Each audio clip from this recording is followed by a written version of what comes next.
పత్యనగర్ కేసులో, పత్యనగర్ ప్రాపర్ వాడు railway goods ఇవి ఉంటాయి కదా, అన్ని ప్రాపర్టీస్ అన్నీ ట్రాన్స్పోర్టింగ్ ఉంటుంది, రైల్వే గూడ్స్ పత్యనగర్ వచ్చి ఆగుతాయి ట్రైన్లో. గేటు పడుతుండే అప్పుడు. ఇప్పుడు బ్రిడ్జ్ అయింది కానీ అప్పుడు గేట్, ఎర్రగడ్డ బ్రిడ్జ్ దగ్గర పడి ఆగి, ఆ గేట్ కాదు, ఈట ఉండే పత్యనగర్ గేట్ ఉండే. పత్యనగర్ ఫస్ట్ ఫ్లైఓవర్ పడింది. అచ్చా ఓకే, పైప్ లైన్ పక్కన. ఇప్పుడు అంతా ఇండస్ట్రీస్ ఏమైనా ఉంటాయి. అయితే అక్కడ గేట్ పడే వరకు ఈ గూడ్స్ బండ్లన్నీ రావాలి, బియ్యాలు చక్కెరలు మొత్తం అన్నీ పడదోయాలి కింద. అది గేట్ దిగనే కుంకు అనేది వెళ్ళిపోతుంది. ఇవన్నీ తీసుకుపోయి వీళ్ళు ఆ వడ్డీ రోడ్లు ఇండాలు ఇవన్నీ చేసేవాడు. గేటు పడినప్పుడు ట్రైన్ ఆగదు కదండి? ఆగుతుంది. బస్సులు ఆగుతాయి కదా, లారీలు ఆగుతాయి, బస్సులు లారీలు అవుతాయి కదా. ఇప్పుడు గూడ్స్ బండ్లు వచ్చి ఇక్కడ వాళ్ళు సిగ్నల్ ఇస్తారు, తొందరగా సిగ్నల్ పడకపోతే ఆగుతుంది సార్. ఓహో, సిగ్నల్ లేకపోతే ఆగుతుంది. స్టేషన్ దగ్గర, స్టేషన్ దగ్గర, గేట్ దగ్గర. స్టేషన్ దగ్గర ఉండదు. స్టేషన్కి వెళ్ళి బేగంపేట నుంచి బయలుదేరుతుంది. తర్వాత పత్తనగర్ గేట్ ఫస్ట్ వస్తుంది, తర్వాత సనత్నగర్ రైల్వే స్టేషన్, తర్వాత ఇంకోటి కూకట్పల్లి గేట్, మూసపేట గేట్ వచ్చాయి. ఇక్కడ వచ్చే వరకు ఆపే వరకు ఇవన్నీ చేసేవాళ్ళు. వీడేం చేసేదంటే వాళ్ళని ఎంత కొట్టినా వాళ్ళు ఏం తింటారు తెలుసా? స్పిరిట్ తాగుతారు, పచ్చి మాంసం తింటారు. ఎంత కొట్టినా చెప్పరు, చీల్చిన చెప్పరు, మేకలు కొట్టినా చెప్పరు, ఎన్ని చేసినా చెప్పరండి. వాళ్ళంత ప్రొఫెషనల్స్. అయితే వీడు ఈ రాబరీ దొంగతనాలు చేశాడు. చేసిన తర్వాత ప్రాపర్టీ దగ్గర దగ్గర 2 లక్షలు 3 లక్షల వరకు దొంగతనం చేశాడు. అది పట్టుకున్నాం. కానీ ఎక్కడైతే వీడు అరెస్ట్ చేసిండో అక్కడ ఫింగర్ ప్రింట్స్ కలెక్ట్ చేశాము.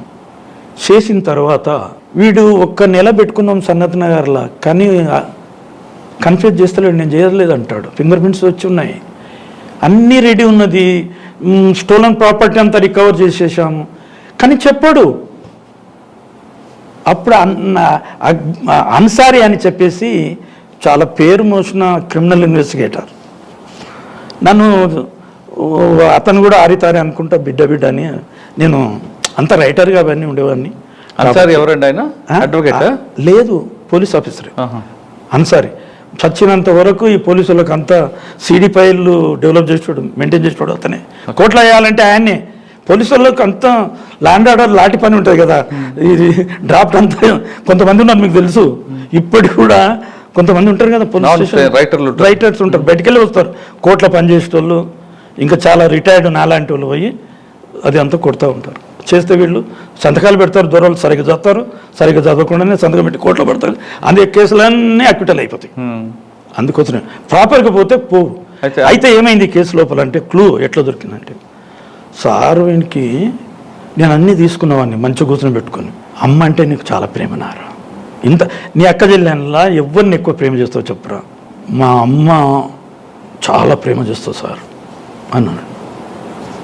ఇక మా అన్సార్కి చెప్పిన, మీరు వచ్చేయండి సార్, వస్తే కేసు ఇలా డిటెక్ట్ అవుతుంది అని చెప్పిన. ఏంట్రా ఎట్లరా అన్న. వాని అమ్మని పిలిపిస్తున్నావు సార్, నీవేమన్నా తెలుసా?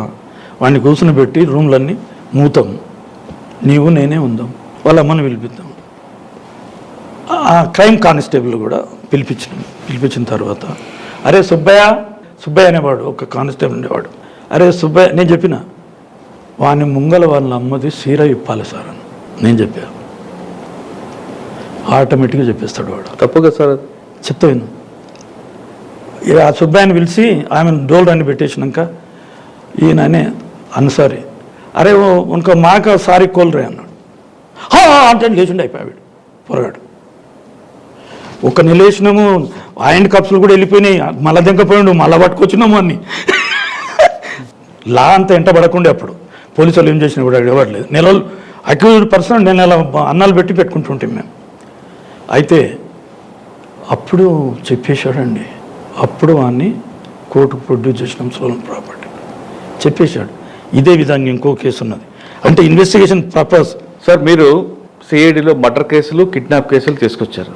మర్డర్ కేసుల్లో డెకాయిట్ కేసులు కూడా చేశారు. డెకాయిట్ కేసులు అంటే ఒక నిందితుడితో మాట్లాడేటప్పుడు వానితో మన కుటుంబ పరంగా మనిషిగా చూసి మాట్లాడితే ఏ నిందితుడైనా సరే ఓపెన్ అవుతాడనేది మీ మోడ్ ఆఫ్ ఆపరేట్. కరెక్టే కదా, ప్రొసీజర్ లాజికల్ రైట్. కానీ సిఐడిలో ఆఫీసర్లకి ఇదే పని కాబట్టి ఎక్స్క్లూజివ్గా చేస్తారు. కానీ లా అండ్ ఆర్డర్ ఆఫీసర్కి వచ్చేసరికి వాళ్ళకి టైం తక్కువ ఉంటుంది. అయినా చెప్పొచ్చు నేను, అయినా బిహైండ్ ద లా వెళ్ళకూడదు ఏ police officer. For example present కేసులు ఎన్ని రిపోర్ట్ అవుతున్నా against police officers who are going to loss, police officers are getting loss because of overwhelming of the powers. అది చేయకూడదు. నీవేది చేసినా within the purview of the law చెయ్యి. నీకెవరు చెప్పారు? ఇప్పుడు ఫర్ ఎగ్జాంపుల్ నేను చెప్తున్నానండి, పోలీసు వాళ్ళ గ్రిప్లో లా అండ్ ఆర్డర్ లేదండి. ఓన్లీ ఎవరి గ్రిప్లో ఉన్నది? పొలిటీషియన్ గ్రిప్లో ఉంది. ఎవరన్నా చూడండి, వాడు బీదోడు ఉంటే, నీకు తర్వాత దాంట్లో చెప్తాను, బద్దంబాల్ రెడ్డికి నాకు జరిగిన దాంట్లో కూడా ఇట్లనే. నాకేమో నేను చేస్తాను, ఒక న్యాయం ఉంటే న్యాయం మనం చేస్తాం. నిజం ఉంటే నిజాయితీ పరునికి న్యాయం అనేది తెలుసు, అన్యాయం అనేది తెలుసు. ఇది అన్యాయం ఉందిరా అని చెప్పేస్తే వాడే ఒక డిసిషన్కి వచ్చి వాడే సెటిల్ చేస్తాడు కేసు. ఈ మీడియేటర్స్ ఎందుకండి? ఈ మీడియేటర్స్ కూడా ఒక లోకల్ ఏమంటారు కౌన్సిలర్స్ వాళ్ళు వీళ్ళు ఉంటారు. ఈ విక్టిమ్ పార్టీ దగ్గర డబ్బు తీసుకొని మీడియేట్ చేస్తారు in between liaisoning in between police officer and victim చేస్తారు, అక్యూజ్డ్ పార్టీ కూడా చేస్తుంటారు, అందరికి చేస్తూ ఉంటారు. అంటే ఊరికే కాదు, కమిషన్ బై గెటింగ్ కమిషన్, అదే బ్రోకర్ అంతా కదా. ఇవన్నీ ఇట్లా చేయడం మంచి పద్ధతి కాదు కదా. అందుకనే ఇప్పుడు పోలీస్ ఆఫీసర్స్ని పొలిటికల్ పెద్ద సీఎంలు కూడా తిరగబడుతున్నారు, కొడుతున్నారు. ఏమైనా వాల్యూ ఉందండి? ఆ తప్పు ఎవరిదంటారు? మా పోలీస్ డిపార్ట్మెంట్దండి. లా ప్రకారంగా చేయండి. ఏది చేసినా నీకేమి నీకు ఒక కేసు లోపల నిన్న మొన్న ఇక్కడ రిపోర్ట్లు అయిపోయినాయి, చాలా ఉన్నాయి, ఎవ్రీ డే వస్తుంది, టీవీలో చూస్తున్నాము. ఎందుకంత దౌర్జన్యం? నీ జాగ్రత్త ఏం పోయింది? నీ ఇంటి వాళ్ళని నేను చంపలేదు కదా. లా ప్రకారంగా చేయని, అది రికవరీ కాకపోనండి. ఎంతవరకు అవుతుందో సమ్ ఎక్స్టెంట్ నీ primary duty is to file the charge sheet in the court as per the material evidence ఎంత ఉందో అంతవరకు చేయి. నువ్వు బిహైండ్ దట్ చేసి ఎందుకు లోపల అవుతున్నారు?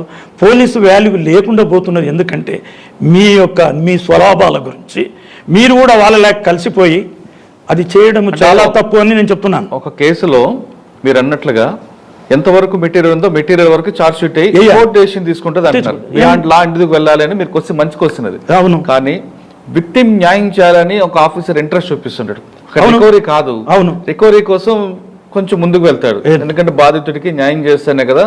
అరెస్ట్ చేస్తే బాధితుడికి కాదు కదా. బాధితుడికి జరిగిన అన్యాయం ఏంటి? పోయిన సొమ్ముని ఇవ్వడం. నిందితుడిని అరెస్ట్ చేసే బాధితుడు ఎప్పుడు హ్యాపీ ఫీల్ అవ్వరు. అందులో భాగంగా 1-2 కేసులు వెళ్తుంటాయి.